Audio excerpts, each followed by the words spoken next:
being here. Thanks very much. These are all the organisations that we work with.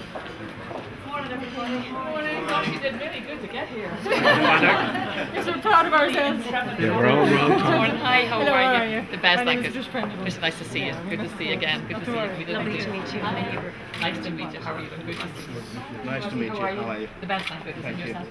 Hi, David. How are you? Good to see you. Nice to meet you again. How are you doing? Very good.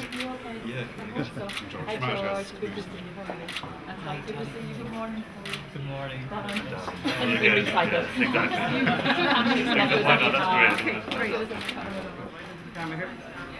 That's brilliant. And just stay as we are. That's fine. Brilliant. Hold on for a second. A couple more frames. Thank you very much, Madam President, for joining us here today. We are really honoured. I think that it is a very significant moment for us in the LGBT community, and in particular with this programme. We really appreciate the honour that you have made of attending and speaking to our first national conference of the LGBT programme, honouring not only this programme and this work, but also the work and the individuals that have been done all over the years. And we know about your long-standing commitment to the issues of LGBT equality, but of course all social inclusion and all human rights issues. And I think that the signal that you are sending out to Ireland today by your presence and your participation at this conference is a really important one, as we continue to try and forge ahead on making Ireland a better place for equality and for human rights. We know as well that you connect very strongly with the communities as well as the individuals and the organisations who do this work. And I think how you demonstrate the linking between the individual and the human rights agenda, linking and knowing that the gaps that individuals are experiencing because we have insufficient legislation, we don't have adequate implementation of that legislation perhaps, is a really important support to us to continue in our work and to continue in our journey. And by your support, by you standing with us and for the issues, I think that you are a beacon and continue to be a beacon for the inclusive Ireland that you have always spoken about and wanted to be part of leading. Can I thank you very much again, President, for coming here with us today and to welcome you on this day of all days, I suppose, in Ireland's life. I invite you to address us. We welcome very much your words.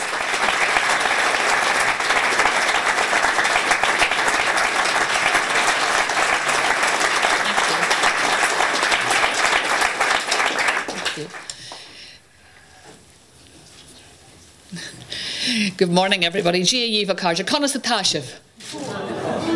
You're nice and warm. Go huntuck. Go huntuck. That's exactly what you are. A wad nís far nagamai. Much better than good. Great. And I want to say a very big thank you to Derek McDonnell for inviting me to be part of this really very important event today.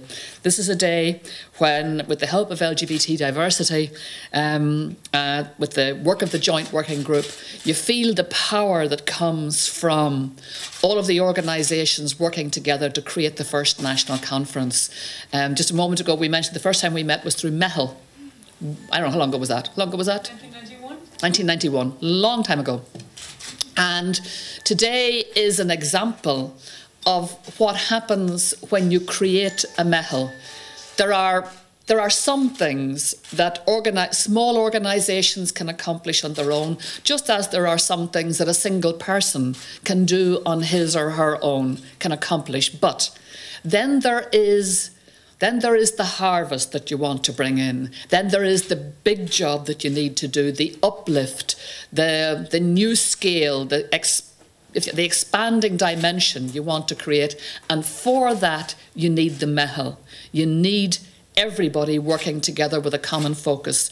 And so it's wonderful. I think this conference is a milestone, really, in the story of the full social inclusion of Ireland's lesbian, gay, bisexual and transgendered citizens, the first national conference. It's well titled, Foundations, because the work that will happen here, and I have to say congratulations to all of you. I mean, it was an intrepid voyage for most of you to get here, given the weather conditions. But and it shows really the importance to each one of you to be part and parcel of laying the foundation stones of what will be a very different Ireland. An Ireland that will be a very different life experience we have to believe, and we hope and we know will happen as a result of your advocacy for lesbian, gay, transsexual, bisexual and transgendered people. That is what we want. We want a changed, altered and much more inclusive, fully inclusive landscape. We know that the life experience for so many people here and so many that you represent historically has been characterised by a deep sense of isolation and exclusion, of being misunderstood, of being judged and indeed misjudged, very often by a mile. And we know that it's been at times a culture of toxic attitudes, attitudes that were heard in the home long before a young person ever made the personal discovery of their sexual orientation. They had heard mother, father, brothers, sisters, aunts, uncles, grandfather, grandmother, the community, the school, talk in terms that had set their foundation, had set in stone very often the foundations of attitudes that suddenly at 14, 15, 16, 17 you begin to realise, actually, all those things they were saying, all those awful things they were saying, they were talking about me. They were talking about the human person at the centre of a story in which he or she now feels deeply, deeply isolated. And what is worse, isolated from the people closest to you, out of odds, out of sorts with them, at odds. And so those toxic attitudes, they heard them in the homes, the streets, the workplaces, the schools, still do, the churches. They've caused untold suffering. And nothing is surer than the fact that those attitudes can have and will have no place in the Ireland that you are laying the foundations for here at this first national conference. Because frankly, those attitudes, believe me, they belong to the same toxic dump. They deserve to be stuck in the same toxic dump along with sexism, racism, sectarianism. We can see the damage that they have done in so many spheres, all those toxic isms and all those contrary forces that would diminish the innate dignity, the innate freedom, the innate equality of every single human person. People who would use those attitudes and the power that those attitudes are able to generate to reduce the life's chances of other people, to reduce the life's opportunities, to consign people to lives that are only half lived. And that is just utterly unacceptable. The organisations that are represented here today are a very important cantilever against the toxicity and the power of those toxins. They represent a very strong source of advocacy, champions promoting human rights, insisting that nothing less will serve, and insisting on that equality, diligently stripping away, diligently just chipping away at all those hardened old mindsets and prejudices that frankly have been built up over centuries and which no longer hold the moral high ground, no longer hold the ground of science, no longer hold the ground of power in relation to the distribution of rights. And so, as well as offering support to LGBT people and their families, their friends, and that's a very, very important part of your work, and I can understand why that would absorb so much time and effort, because you are dealing with human beings in need, human beings who need a lot of support over and against that kind of toxic culture. But thanks to you, thanks to the work that you're able to do beyond the support of the individual, you are able to form voices of authentic life's experience. You're able to form an advocacy and a championship around that authentic life's experience. And those voices are voices that we would otherwise simply not hear unless you had the courage to use them. By speaking out, by raising public awareness, by challenging the toxic voices, playing a very important role in education campaigns, having a very important input now into public policy, whether it's health policy, education policy, legislation, attitudinal. Thanks to you, Ireland is making visible progress in this area. Just over 30 years ago, the first campaign for homosexual law reform began. I see some people in the room who were there on that day too, and we've come a very, very long way since those days, when the focus was simply on decriminalisation. And I think in many ways that there is a parallel here with the story of suicide. When I started work in Trinity College, just down the street in 1975, I was teaching criminal law. And of course, certain homosexual acts at that time were criminal. Suicide was criminal. Attempted suicide was self-murder, regarded as a form of attempted self-murder, homicide. And so to start campaigns both campaigns started in around the same time, actually, ironically, for the decriminalisation of both.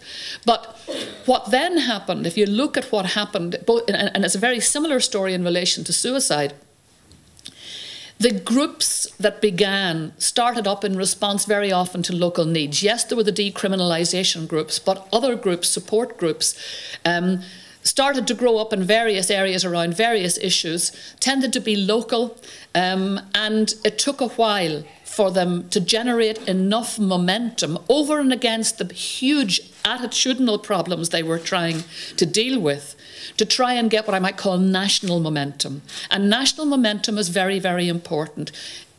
Don't get me wrong, the person living in rural Ireland this moment who does not have access to LGBT support is a very important person, and I know that they are also a focus of what you're doing today, trying to stretch the network so that they reach right down to every avenue, so that nobody is remote from access to the personal help and support and the place that they can be themselves. That's very important.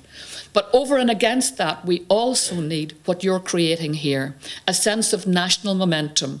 Because at national level, there is a huge amount of work to be done, and that can only be done with the kind of force that you're gathering here, the mehel of effort that you're gathering here. But going back to, I look back now to the days when the campaign for decriminalisation was underway. And I look now at where we are all these years down the road. And we have had the recent legislation on civil partnership. That's going to very substantially change the landscape for same-sex couples. It had been widely recognised that the absence of any official recognition for same-sex relationships just simply contributed to their ongoing invisibility in society. And so this development will not only have a direct practical impact for same-sex couples who choose to register their partnership, but hopefully it will also give families, friends and the wider community an opportunity to publicly celebrate and support gay and lesbian couples who wish to have formal recognition of their relationships.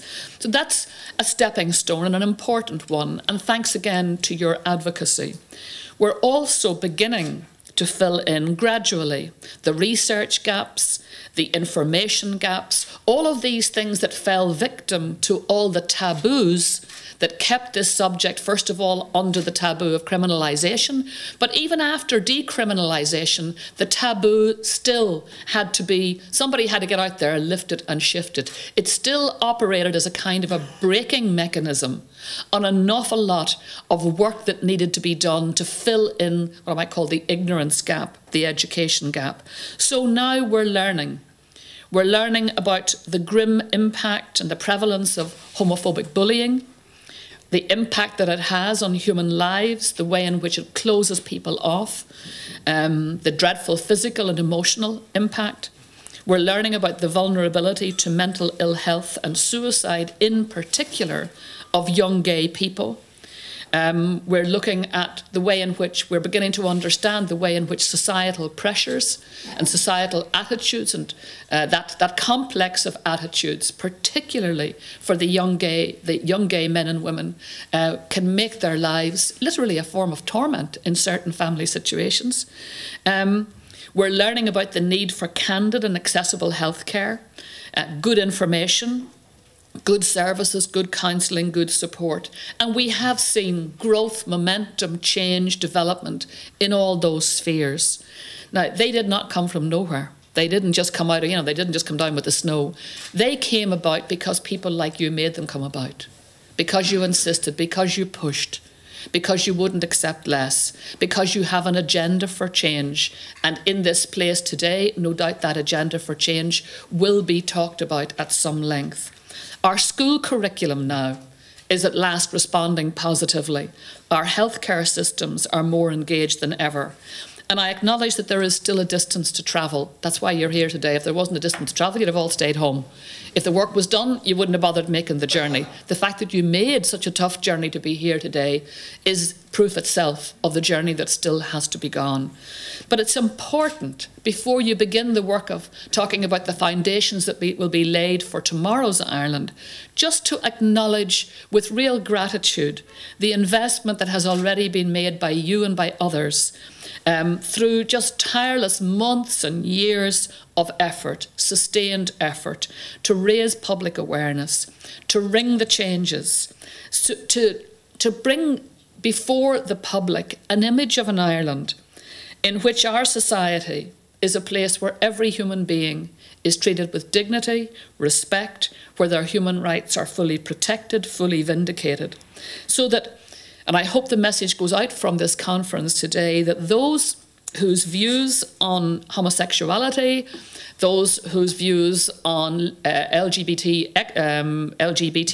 issues continues to feed that toxic culture, that unacceptable culture of exclusion that impacts so dreadfully on the safety, the security and the health of our individual citizens and the hopes of our individual LGBT citizens, that I hope that the message will go out from here today that those attitudes are going to be constantly challenged.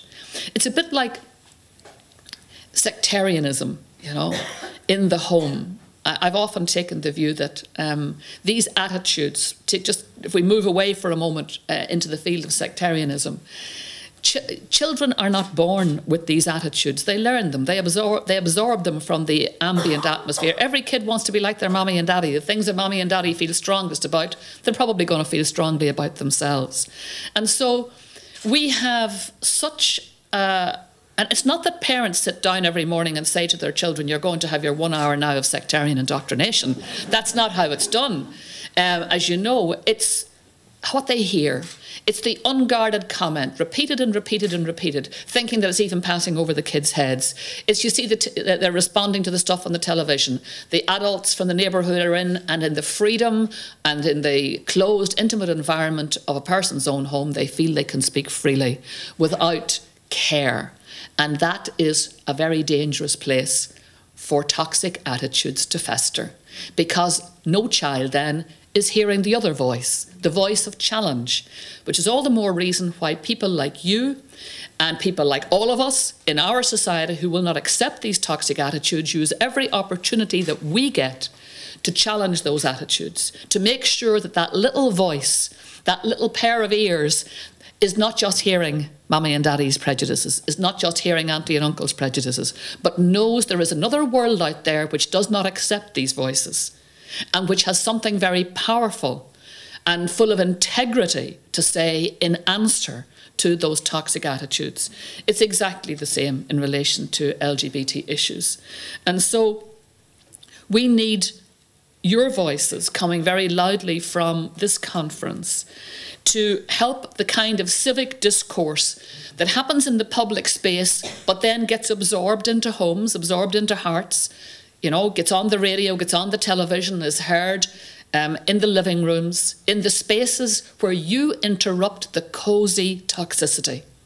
You're able to put something new in there, an antidote, something that begins to counter the toxin. And that is such an important role that you have, because really at the end of the day, the civic discourse that you are involved in, it's a very noble discourse. It's about actually challenging our constitutional commitment. We have it. It's written in our constitution that the Irish people are about the business of creating a society where the equality and dignity of every human person is guaranteed. We go back to the proclamation, those beautiful words of the proclamation in 1916 that called us to be a republic that cherished every single child of the nation equally. And those are only words, they're only so many words unless they are reduced to real life, unless they are a lived experience. Everybody who feels that their equality and dignity is not respected, people who feel excluded, they are the voices that we need to hear, because we need to be about the business of ensuring that we remain faithful to those ideals. And the people who are best able to tell us are the people who experience exclusion. To the extent that we are failing, to the extent that we are not meeting those high and noble ambitions, you are the people who can tell us and help us on the journey to ensuring that we do the right thing, to create that Ireland where all are equal. It's good now to see that there is the advisory group, to a group that I feel I'm really delighted to see the advisory group appointed by the Minister for Social Protection in relation to all that, the legal recognition issues in relation to the acquired gender of transgendered persons. It's a really complex area, and good to see that it's now, you know, in a space where good things can happen, in a space where it can be dealt with in the area of public discourse. And of course, the background to it is a considerable lack of public awareness and, what is worse, a considerable social isolation. So good to see again we're moving on those areas. Good things happening because good people are making it their business not to stay in the world, the shadows of silence, where it's easier to be at times, but rather putting themselves out there to be the voices that insist this is the kind of Ireland we have to create if we are to honour the words of the proclamation and the words of our Constitution. More importantly, if we are to make people happy, to allow them to live lives where they feel that their contribution matters. One of the most distressing human experiences is to feel completely alone, to feel like the permanent outsider. And we know that there are still those pockets for so many people who inhabit that world where they feel hermetically sealed off from the rest. Everybody else seems to be in the mainstream of life, and somehow they don't have whatever it takes to be able to enter that mainstream. That's a pretty awful place to exist. And I think particularly today of people who are living in areas where those toxic attitudes are holding them in thrall, and where they do not yet have access to the kind of services that you are able to offer. And I can only just imagine the aloneness felt by someone who doesn't have reasonable access to the kind of services that they need in order to help their lives to flourish. But thank goodness this conference is sending out a very important message to them that help is on the way, because you've chosen to focus on capacity building so that the organisations that are represented here can expand, can grow, can develop that network of care, of mutual support, and importantly of public advocacy.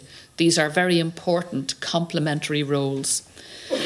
I know that today each one of you comes with your own, piece of a jigsaw puzzle in your pocket. You've all got your own unique experience, and I hope that through the conference, through the opportunity that it affords you, all those pieces will go on the table.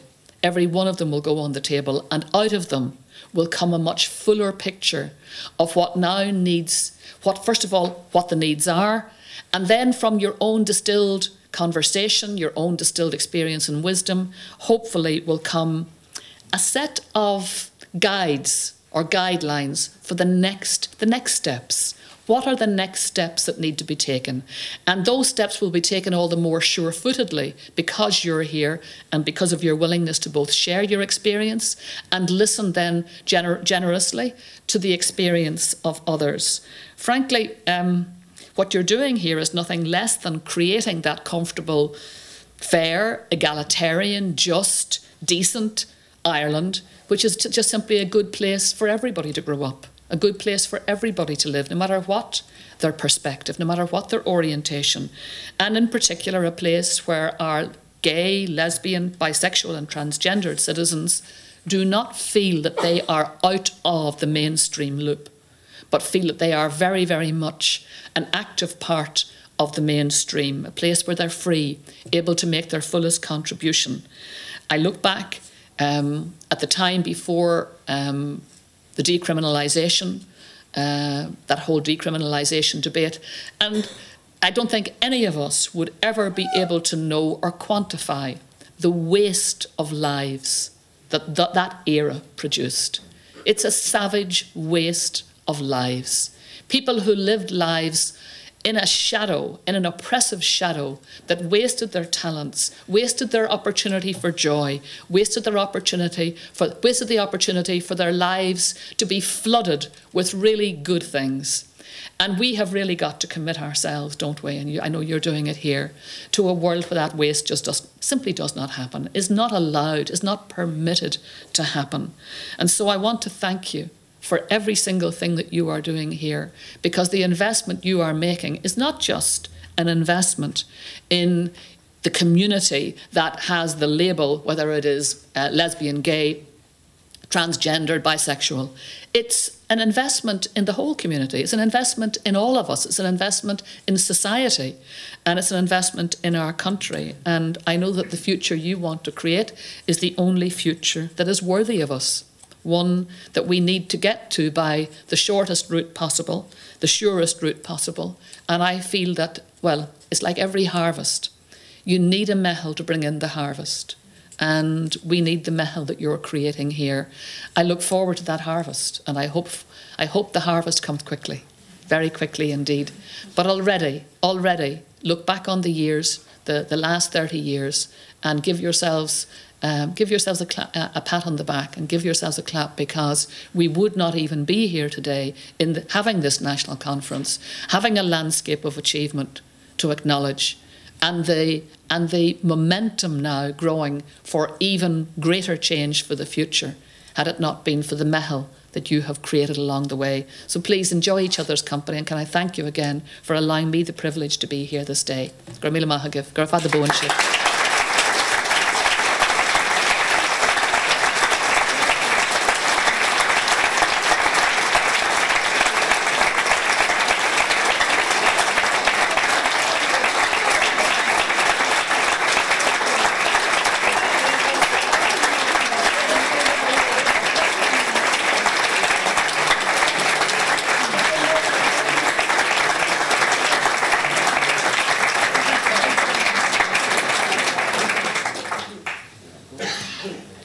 Can I thank the President on our behalf, and I suppose just the reassurance of having our work vindicated and reflected in the change that we are all working for.